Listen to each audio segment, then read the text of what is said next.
Pagbati sa ating mga viewers.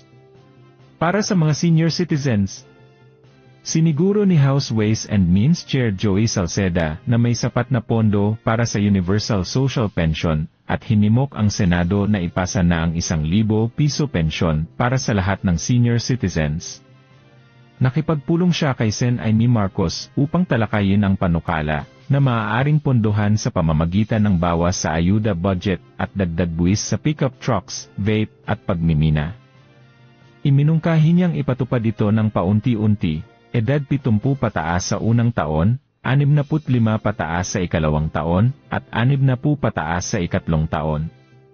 Iginiit niyang hindi ito simpleng ayuda, kundi isang karapatan ng senior citizens na matagal nang nag-ambag sa ekonomiya.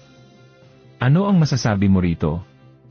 Muli, ito ang Senior Balita naghahatid sa inyo ng makabuluhang balita at totoong impormasyon.